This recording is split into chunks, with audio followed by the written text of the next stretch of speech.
You're on board KCAA's Inland Talk Express. KCAA, Loma Linda, 1050 AM, the station that leaves no listener behind.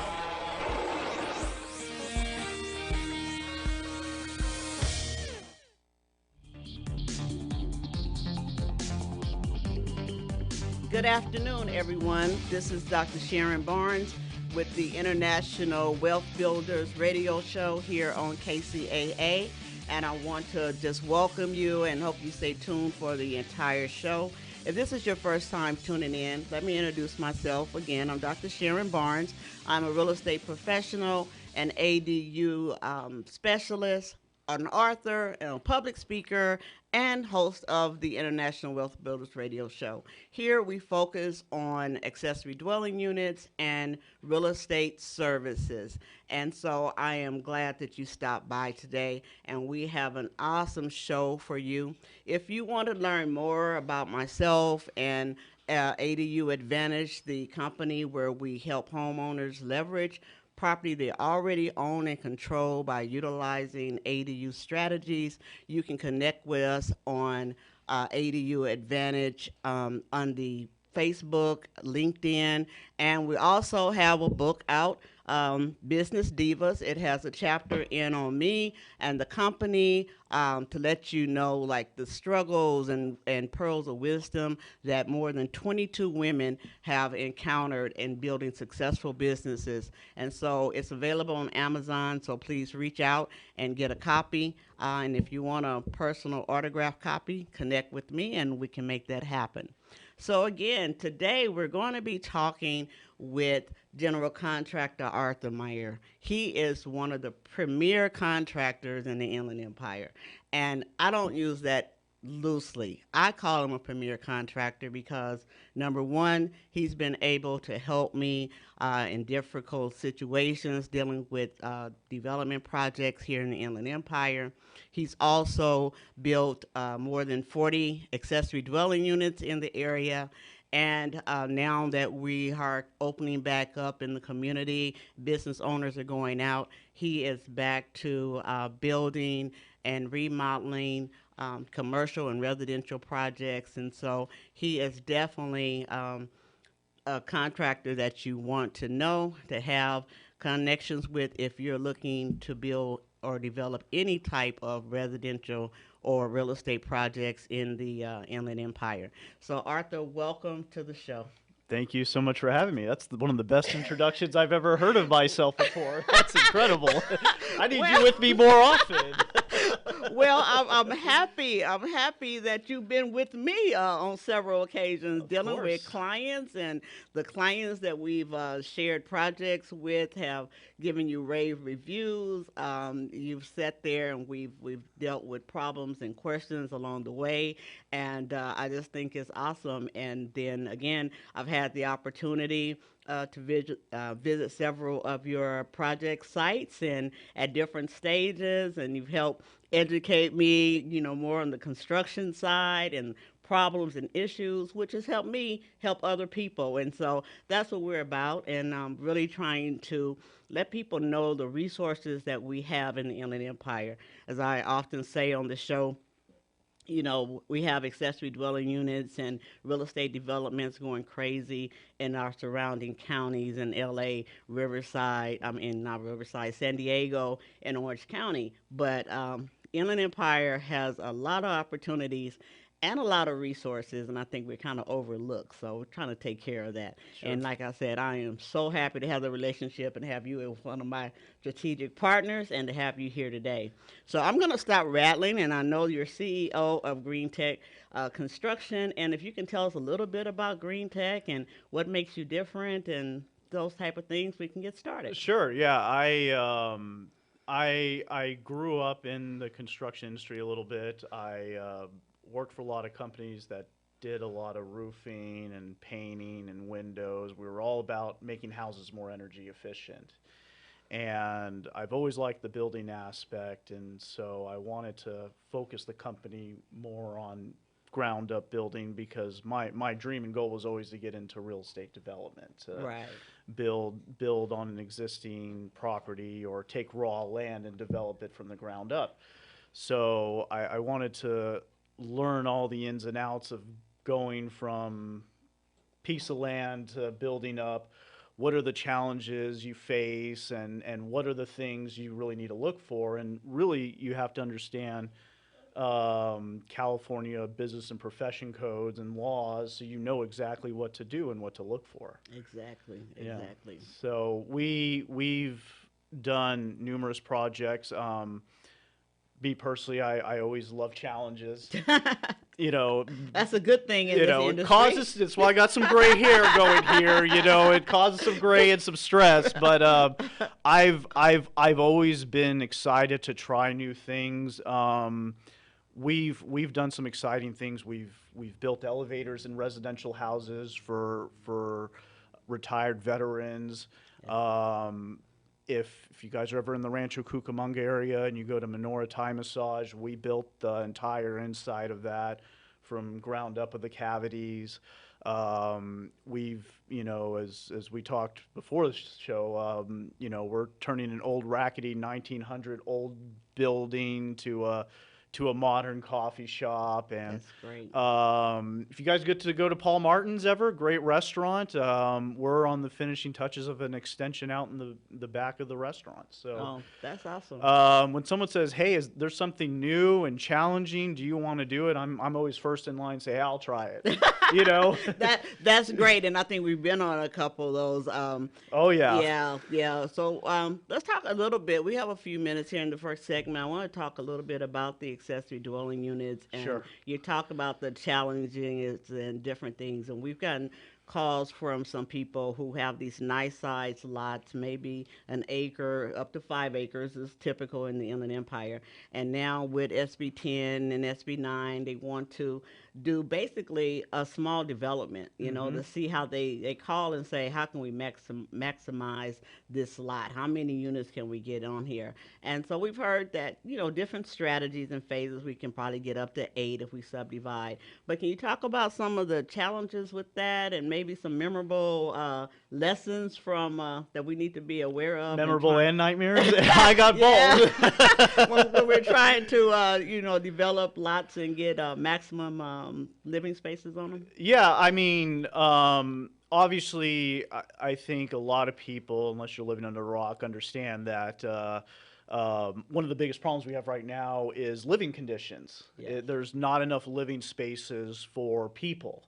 And so what we've been seeing is a lot of these cities are lowering their restrictions on getting permits for ADUs, requirements, and even expenses too. I did a project not too long. Actually, I invited you to that ADU in Rialto. Right.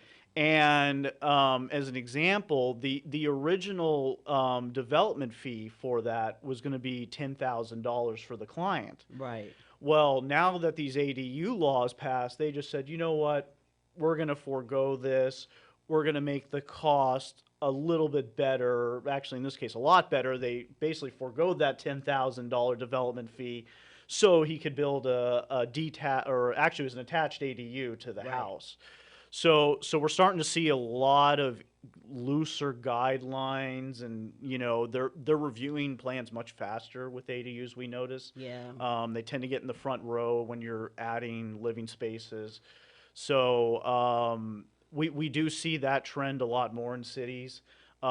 Setback requirements. I'm starting to see some setbacks are a little bit more flexible. I have contractor friends in San Diego where they're not even using the lot as coverage, meaning that, you know, when you have land, there's only so much you can build on that land, a certain percentage, like 35% and 50%. And some cities, from what I've heard, is they're just, hey, the ADU won't count towards the coverage at all. Right. So you can make it, you know, up to 1,200 square feet. And which is great. So if you're an investor or developer, it's nice to know that, you know, you can mitigate some of those permit fee costs, and you know, if you have a challenging lot or it's, you know, it's too close to the sides or back, the cities may be more easy and let you build further back or further on the sides. Yeah. like you said, we have a severe housing shortage, and the ADU laws, have been evolving since 2017 to allow, basically, as I say, all hands on deck. They Yeah. want the homeowners as well as the investors and small investors to come in and create one, two, and four units to help with this. They just decided that the major home builders can't build us out of this shortage, that it's basically every hands on deck. Mm-hmm. And so we're here in January 2023, and as every January we have a whole slew of new laws. And you mentioned a couple of things as far as the reviewing process. Now the new law effective this month says that cities are required to give the approval within 60 days. That's going to be challenging, based on the number of things going through. But then if they don't get the approval of the permits within 60 days, they have to give a full reason why if they reject something. So we'll be more informed, and I think people will be on their toes a little bit more. But they are trying to clean up this backlog so we can get more ADUs built, and the setbacks and so forth being adjusted. And I always tell my clients, I mean, if you can really realize your accessory dwelling unit goals in 750 square feet or less, that avoids the impact fees, like you say, $10,000 to $20,000 that you can shave off the budget if you can contain. And there are some great designs out there where you can even do the 2 bedrooms in 750. So there's a lot of opportunity and everything to build those accessory dwelling units and to help homeowners do that. So that's very exciting. I think we're going to wrap up for our, well, we'll talk a little bit longer Yeah. about the accessory dwelling units. We get a lot of calls and clients, and the first thing we want to know is how much do they cost? I mean, they have a thing in mind, and they say, I don't know when I'm going to start. I don't really know what I'm going to build until I know how much it costs. And it's like we really can't tell you how much it's going to cost until we know exactly what you're going to build. So I know we'll go into the next segment talking a little bit about how we guide the clients through, how we explain to them how cost factors work and the process. So we're going to wrap up for a commercial break really quick, and when we come back, we'll continue with Arthur Mayer from Green Tech Construction talking about accessory dwelling units.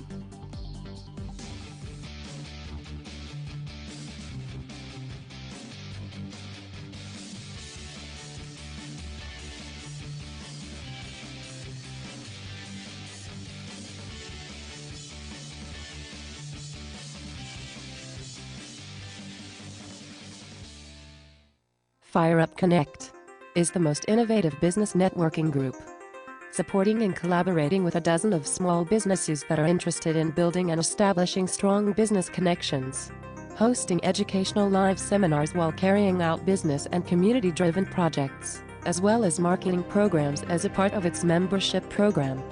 FireUp Connect also offers virtual assistance with a wide range of services including inbound customer support, chat support, appointment setting and email management, graphic designing, video editing, web design and development, social media marketing, e-commerce solution, content writing and much more. For more information, head on over to www.fireupconnect.com. FireUp Connect, helping success stories unfold every day.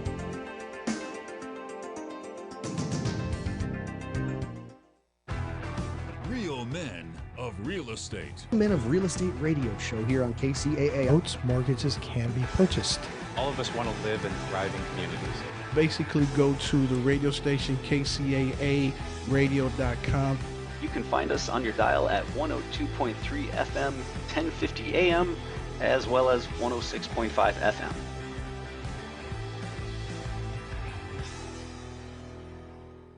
Are you a real estate investor looking for a new opportunity in one of the top tourist destinations in the world? Look no further. Welcome to Punta Cana. Perla Bahia is a private resort-style community in Punta Cana that consists of modern condos, custom villas, and various commercial amenities. So if you're interested in learning more or joining us on one of our monthly investment tours, don't hesitate to contact me today at 909-494-2280.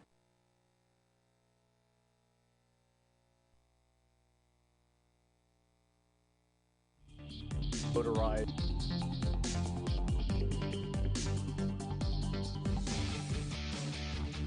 Welcome back to the International Wealth Builders Radio Show. I'm Dr. Sharon Barnes, your host, here with Arthur Mayer of Green Tech Construction, talking about ADUs, that's accessory dwelling units, good, bad, ugly, tips, stories. So stay tuned. I'm sure you're going to learn a lot and hear some interesting tales from on-site experiences. All sorts of stuff, for sure, yeah. So in the last segment, we started off kind of talking about accessory dwelling units, and as I mentioned, one of the first things that people ask is how much it costs, which is almost impossible to give them a range for a ground-up detached unit.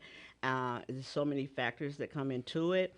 And there's different players that we're talking to you as a contractor, but we know a lot of times where you can get started, we need an architect, we need a designer, we need a consultant like myself with Exactly. ADU Advantage There you to go. talk to people to just make sure that it's feasible for their lot and to give them some tools sometimes. At ADU Advantage, we do have the ability to put site plans on people's property so they have a picture, they can place it, they can know how many bedrooms, which way the door is facing, all this. So when they reach out to you or the architect, at least you have something visible to start with, and we can go from there. So again, there's a lot of players in there, but the primary question that we have to get around before we can start developing with most clients is how much does it cost? Sure. So can you tell me how you lead people through that maze?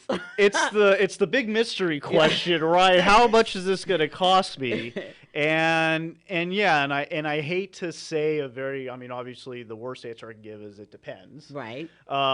Because that doesn't give them any grounds. But it's the truth. But it's kind of true, but we can back into a range maybe, but with good questions and right. Obviously things like that. If they right. use those services, and as a contractor, I just need to know certain things. Just like right. you can't just walk into a dealership, walk in and say, "Hey, how much for a car?" Right. Well, is it a car? Is it a truck? Is it a sedan? Right. What kind of features do you want?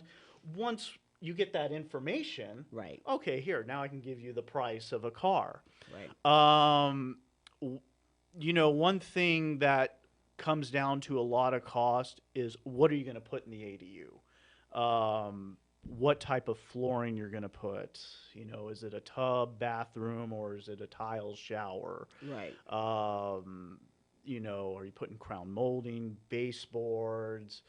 And what I encourage people, if they are just ground starting, you can give rough ideas. Hey, this guy's charged $250 a square foot, but he hired his own guys, or I've seen him as high as $500-600 a square foot. Northern California, exactly. is a lot more expensive. Yeah. San Diego's a little more expensive than Inland Empire. The economies of scale changes. Yeah, and one thing is, if it is something you are seriously doing, and it is something you plan to do, the very best step I can tell people is exactly that. Get with someone like you, work with an architect, and get engineer plans. If right. it's something, and again, and again, these architect plans, they can range. I've seen them as low as $2,500. Right. But I see, standard typically $5,000 to $7,000 for architect plans. Yes. But again, if this is something you absolutely need to do, hey, I need to build this ADU. I'm moving my in-laws in, or whatever the case may be. Those plans are going to answer a lot of those questions. So to give some specific, if that's okay, yes. With it, one thing I look for is, okay, how are we going to run the plumbing to the ADU? Right. Right. Whether it's how before you have to trench right. to get to it. And this is something that a lot of people don't realize. Plumbing can be more expensive on a smaller ADU than a bigger ADU. Well, how is that possible? Yeah, exactly. How is that possible? I was about to ask you. So let's say you have a small 400 square foot ADU. Right. But your point of connection for, let's say, the sewer line and your water line is 200 feet from where you want to build the ADU. Exactly. Well, now I got to trench all these extra feet to get to the ADU, and it's a longer run. I may be cutting through concrete. And again, things I've learned is if you're building ADUs in the Inland Empire, I like to say, hey, your soil is 10% dirt and 90% boulders, because that's you're, true. and that's part of the cost. You have to possibly, be prepared for. So if I'm running all that plumbing from way back in the front of the house all the way up to the back, your plumbing's going to be way more expensive. Yeah, so one of the conversations we have to have with the clients initially too is that we cannot tap into your utilities and your plumbing to the main house. It has to go out to the front of the house. Yeah, and it just and it depends, because now if you've got an older house, right, and your sewer line's too small to accommodate, you may have to upgrade the sewer, right? You can't tie it into the house because maybe the house has old cast iron. Exactly. And there's different ways to skin a cat with plumbing, and that's something where it may make sense to get even not only to get architectural plans, but to maybe have a plumbing contractor go out and mark where it needs to run, so your ADU contractor can say, hey, this is how far we need to run.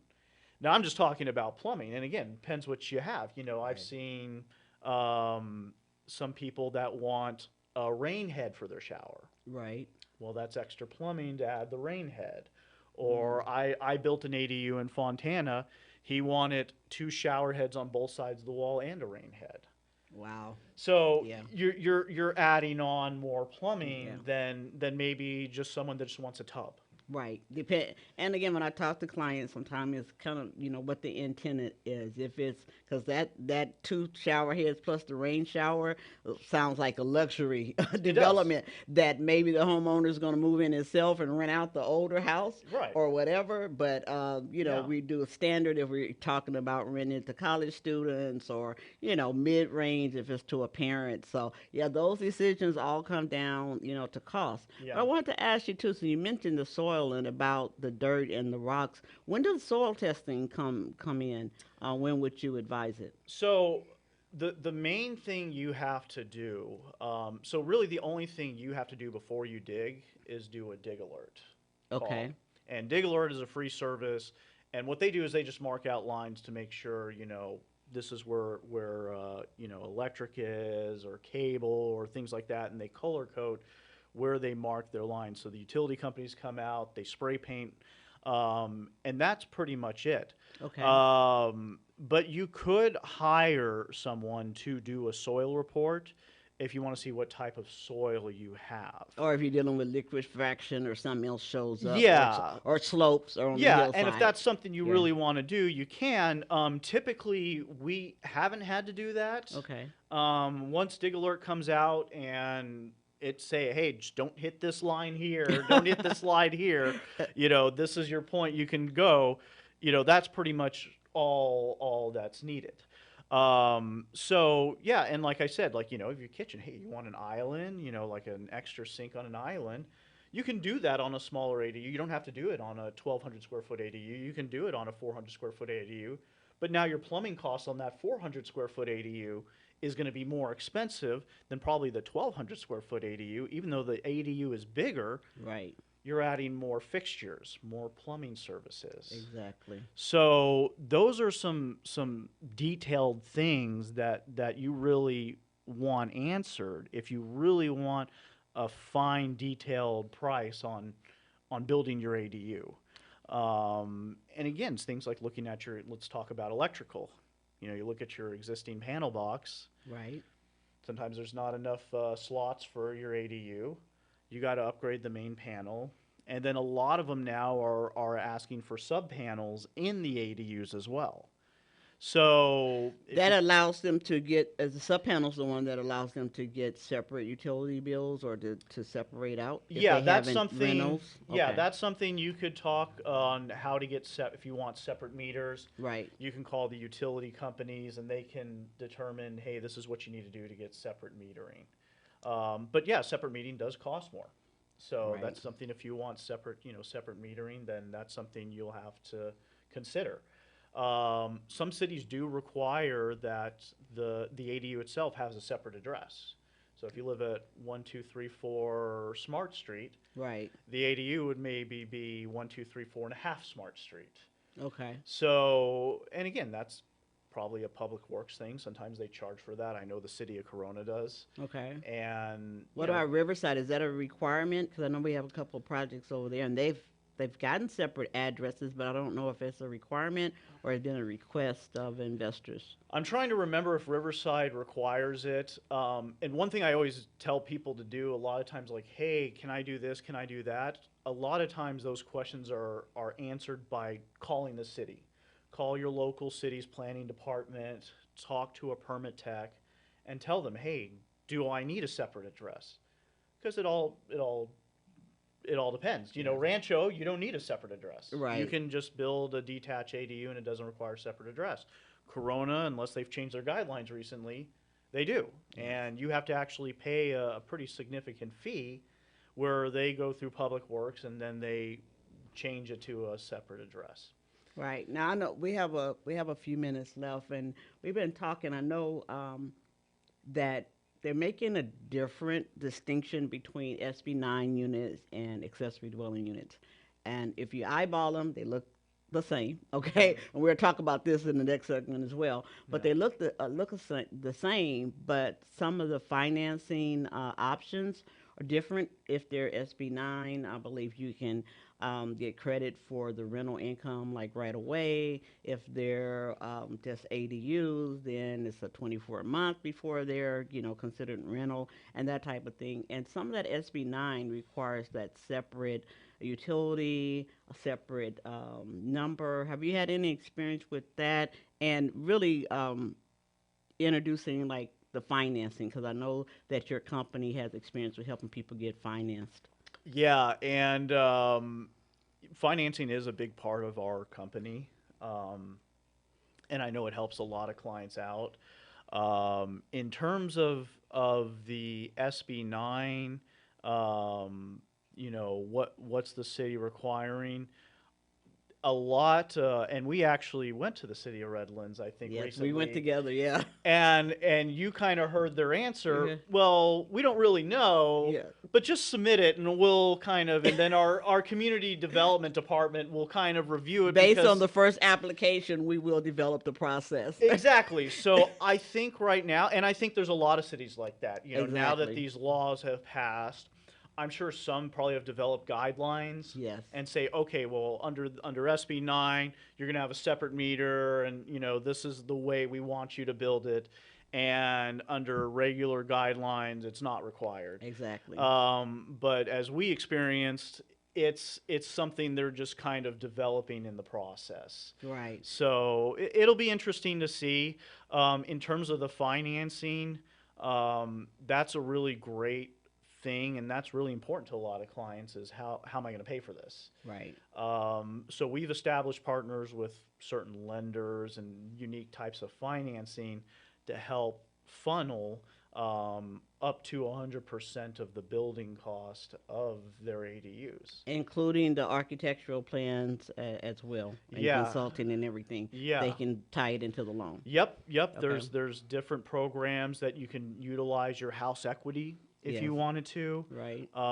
Whether it be using a loan officer or some programs that allow you to pull equity out of the house. There's personal loan programs where it's lender direct to consumer, where they fund you the money and give you a monthly payment. There's programs out there like Point, which can defer your entire cost up to 30 years as well. That sounds like a great program. It's a pretty interesting program, and our goal always is, when we're dealing with clients, is we want to just say, hey, here's your options on the table. Choose what you think works best for you. That sounds fantastic. I hope that you have enjoyed this segment and learned a lot from Arthur about ADUs and financing and some of the challenges. We will continue this conversation after this short break. And again, if you're thinking about building an ADU, connect with ADU Advantage online.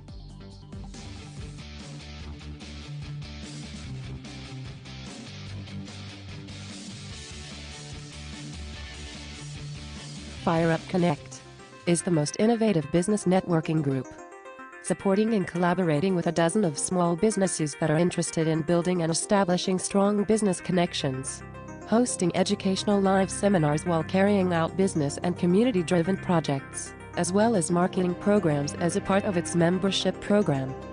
FireUp Connect also offers virtual assistance with a wide range of services including inbound customer support, chat support, appointment setting and email management, graphic designing, video editing, web design and development, social media marketing, e-commerce solution, content writing and much more.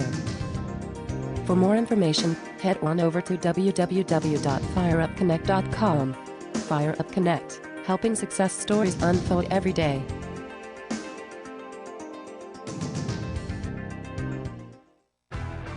Real men of real estate. Men of Real Estate radio show here on KCAA. Boats, mortgages can be purchased. All of us want to live in thriving communities. Basically, go to the radio station kcaaradio.com. You can find us on your dial at 102.3 FM, 1050 AM, as well as 106.5 FM.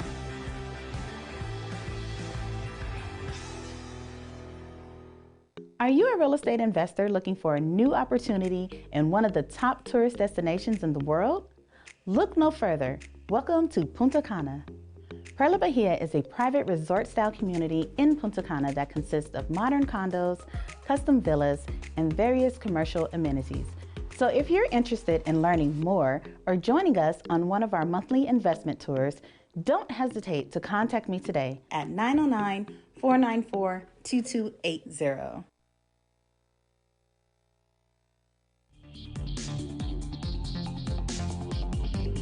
Welcome back to the International Wealth Builders Show with your host, Dr. Sharon Barnes, and our special guest, Arthur Meir with Green Tech Construction, talking about ADUs and commercial development and residential developments and tenant improvements, just all things real estate. Before the break, we were talking about accessory dwelling units and some of the financing options out there and some of the things that you need to consider when developing your budget and getting a price for the ADU.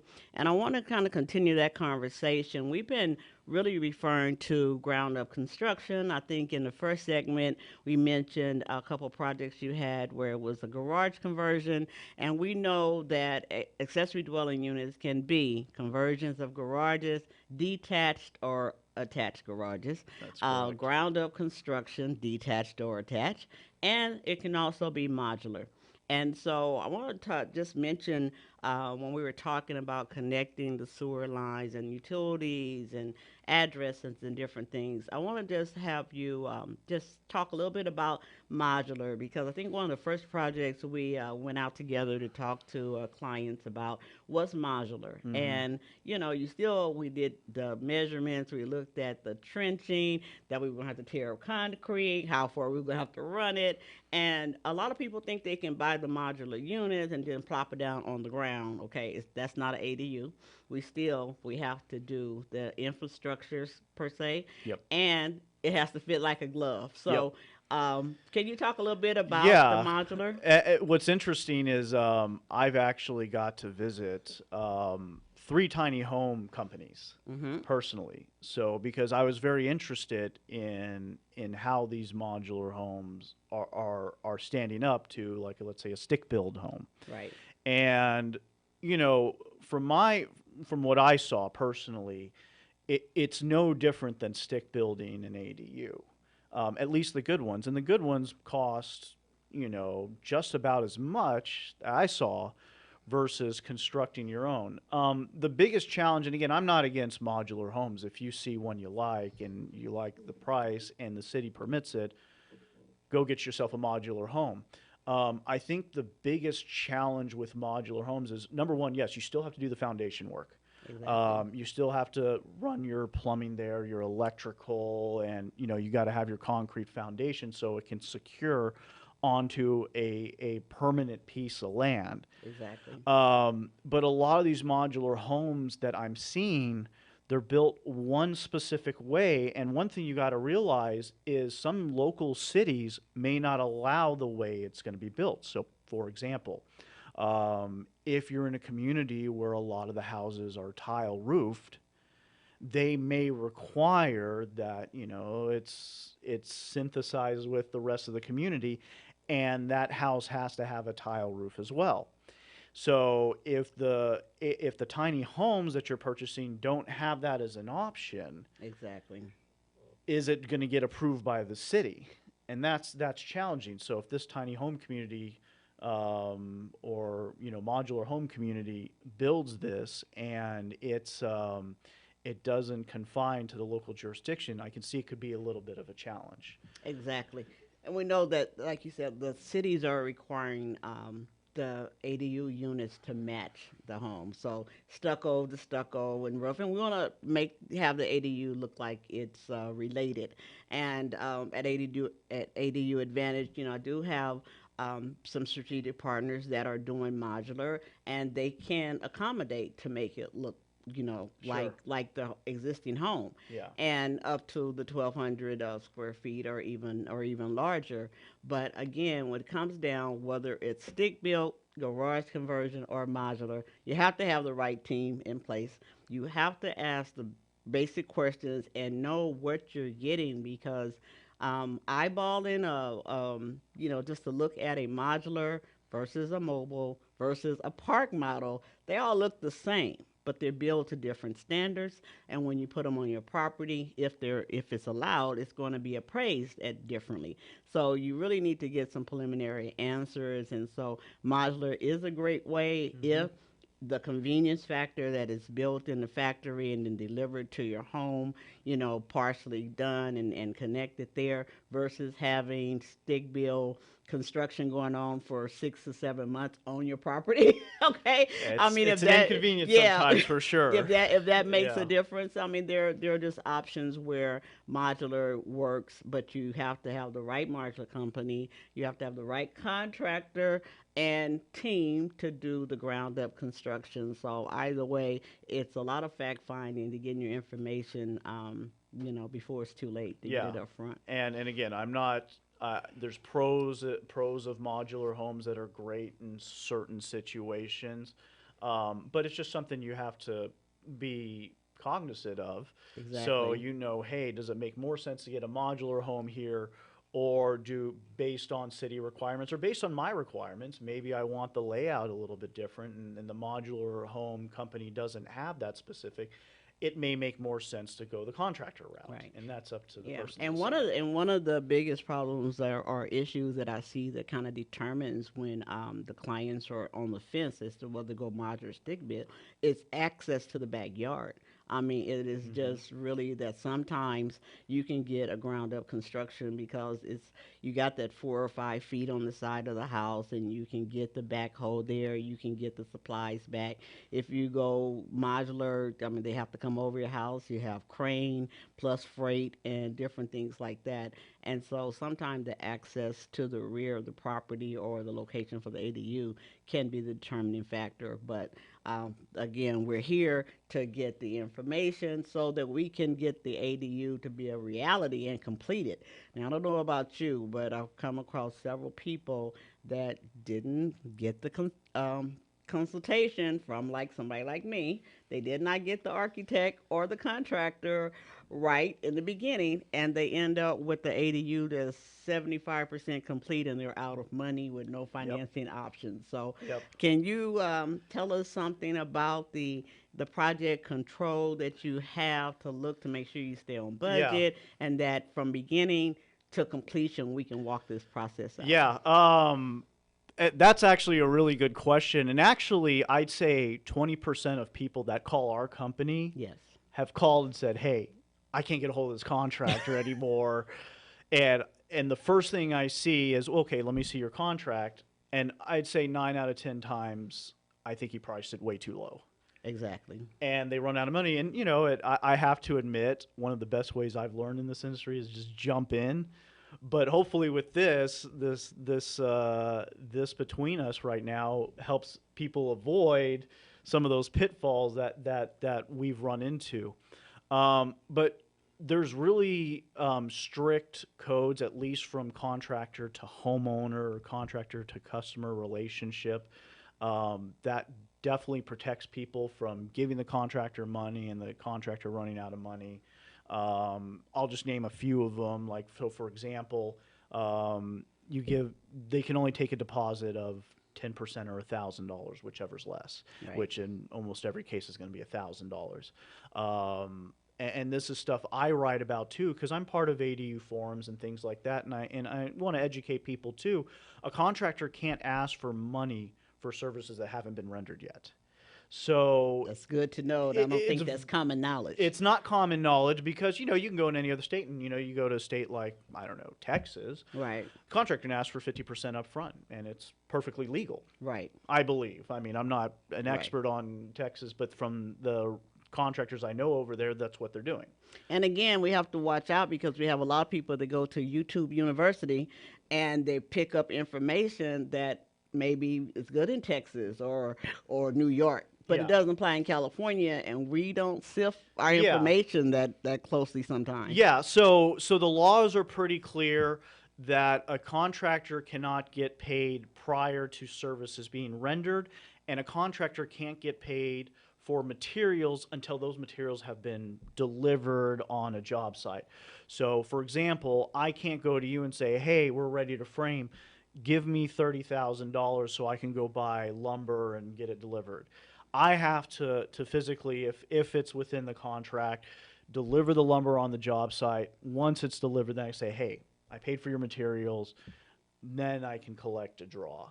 So some really important things, and this is sometimes lacking in contracts that I see, is they need to have a specific dollar amount. I think it was back in January 2006, time and material contracts are no longer legal. So if a contractor's coming to you and saying, hey, I'll do this for $300 a day plus materials, that should be a red flag in your head. Because every contract, at least from contractor to consumer, must have a specific dollar amount.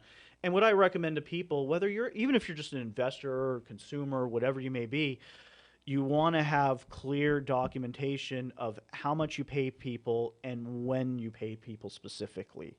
So maybe once they pour your concrete slab, then you deliver a draw to them. Or once they get your plans approved, if they're doing that service for you, then you ask for a draw. So to help, answer the question, how do you prevent yourself from a contractor running out of money? You want just clear, specific documentation in your contract stating when you pay the contractor. So let's say in worst case scenario, you pay him for the service rendered and the contractor goes out of business.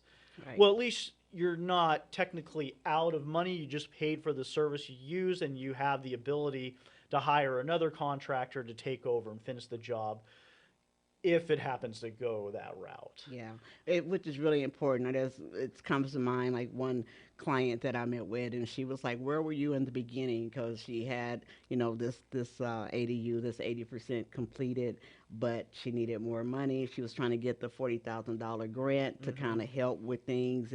And so, we were talking, but, as a real estate professional, when we deal with the transaction, it always says, have your attorney review it and so forth. When you're dealing with the accessory dwelling units and you're building something, for most of us, this will be the first time that we've ever had to build anything. And so the contracts, even though they're written in English, doesn't necessarily mean I understand everything that's on that paper.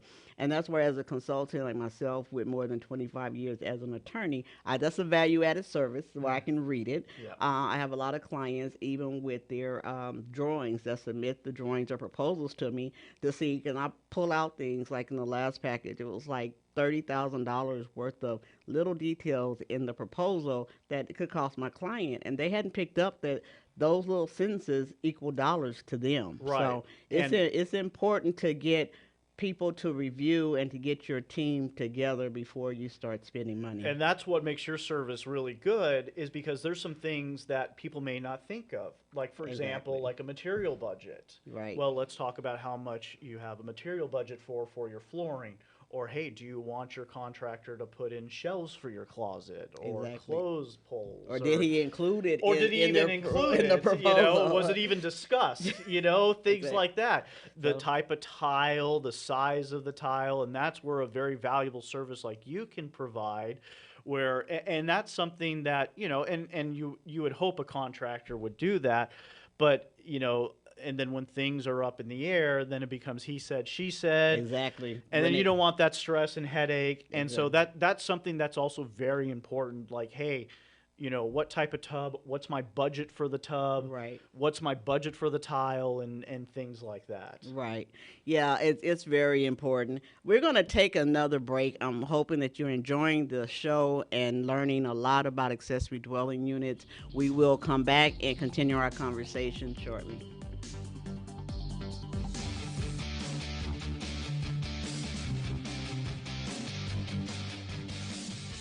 FireUp Connect is the most innovative business networking group, supporting and collaborating with a dozen of small businesses that are interested in building and establishing strong business connections, hosting educational live seminars while carrying out business and community-driven projects, as well as marketing programs as a part of its membership program. FireUp Connect also offers virtual assistance with a wide range of services including inbound customer support, chat support, appointment setting and email management, graphic designing, video editing, web design and development, social media marketing, e-commerce solution, content writing and much more. For more information, head on over to www.fireupconnect.com. FireUp Connect, helping success stories unfold every day.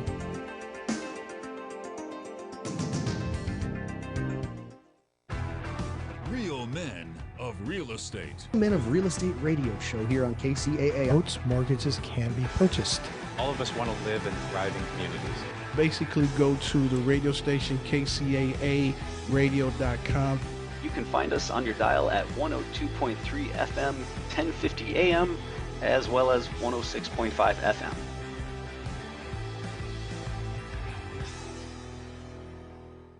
Are you a real estate investor looking for a new opportunity in one of the top tourist destinations in the world? Look no further. Welcome to Punta Cana. Perla Bahia is a private resort-style community in Punta Cana that consists of modern condos, custom villas, and various commercial amenities. So if you're interested in learning more or joining us on one of our monthly investment tours, don't hesitate to contact me today at 909-494-2280. Welcome back to the International Wealth Builders Radio Show here on KCAA Radio. You can find us on kcaaradio.com and your popular streaming channels.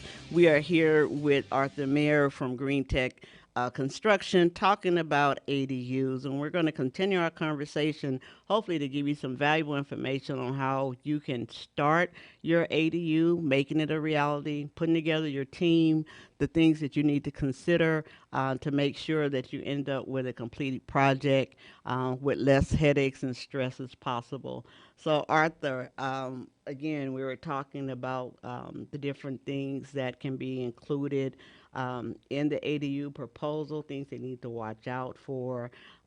Anything else? Can you tell us some interesting stories that you've found here? Give us some lessons of things to summarize all this knowledge that you've given us. If there's one thing I've learned in this industry is just be prepared for contingencies, because there's always stuff that comes out.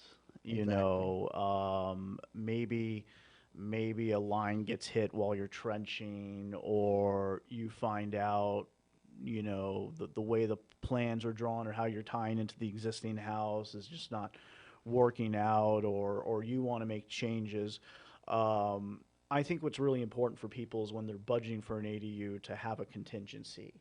And usually, if you're smart, you would add at least a 10% contingency to what you think you're budgeted for. And that definitely is usually a reserve amount in the budget. Mm-hmm. So you would hold back 10%. Sometimes the lender might require 20% to cover those contingencies that might occur as you go forth. And that's really important. And again, when we're talking about financing, and you mentioned several things, but I know some of the financiers, when you get the construction loan or rehab loan to build an accessory dwelling unit, they require contractors' budget breakdown, and sometimes the clients have a hard time because they don't understand that they need the architectural drawings before the contractor can really give them a solid bid. How do you deal with that? It's, and again, this kind of goes with, the step process of the ADU. And like I said, the very first step is to get architectural drawings, or at least some sort of rough engineer drawing of what you want. Look, we have an accounting. We keep accounting on our ADUs. We itemize what our costs are on ADUs. But I've had it where my lumber prices. I've had a job. So you talk about stories. I had a job where actually it's at that coffee shop where so the house is sitting on bricks. Okay. Usually a house, that's on stem walls, concrete stem walls, or it's a slab on grade. And this specific house was sitting on bricks. And I had my contract written based on certain material prices. And this was during the pandemic, and it, as a lot of people know, it's been crazy, and especially with volatility in the material costs. Yes. I had $6,000 of material for lumber for the job, shot up to $14,000. Wow, over double. And I didn't foresee it, and we got delayed. I couldn't order it right away because we had to fix this brick situation to reinforce the house, and that's why people need not only a financial contingencies but a time contingencies too. All times of completions are always approximate. You may reach a bad inspector that says, "Oh, well, the plans, I need this shown on the plans." You need to go back to the city, redo the plans, and resubmit to the city. That happens. And that happened to me in Ontario. I was using someone's planner who drew these plans, didn't draw the plans right. So, and in a lot of cases, he's like, "Okay, we'll just revise the plan and you're okay." Just be ready for those contingencies. If it's money or time, don't shoot your contractor in the foot if he takes an extra month or two. If you can't get a hold of him, okay. If he's not trying to move in a timely manner, okay. Right. But if your contractor is trying to do the work, or whoever you're working with is trying to do the work for you, understand that there's going to be delays sometimes. Okay. So, Arthur, if people are interested in building an accessory dwelling unit or any type of real estate development opportunity here in the Inland Empire, how can they get in contact with you? Well, reach me by email or phone. My email is arthur@greentek, spelled GREENTEK, hyphen, that little dash sign, construction.com. They can reach me at the office at 909-503-9036 or 909-270-2657. That's my direct line. Always open to talk about real estate, construction. I offer free consultations if anyone wants to reach out to me. Thank you very much. This is Dr. Sharon Barnes, the CEO of ADU Advantage. You can contact me on Facebook under ADU Advantage, LinkedIn, or give me a call at 909-708-5263, or check out my website at aduadvantagenow.com. Again, we're here to help you build your team and to make your ADU a reality. Have a great day, and we look forward to seeing you next month on the International Wealth Builders Radio Show.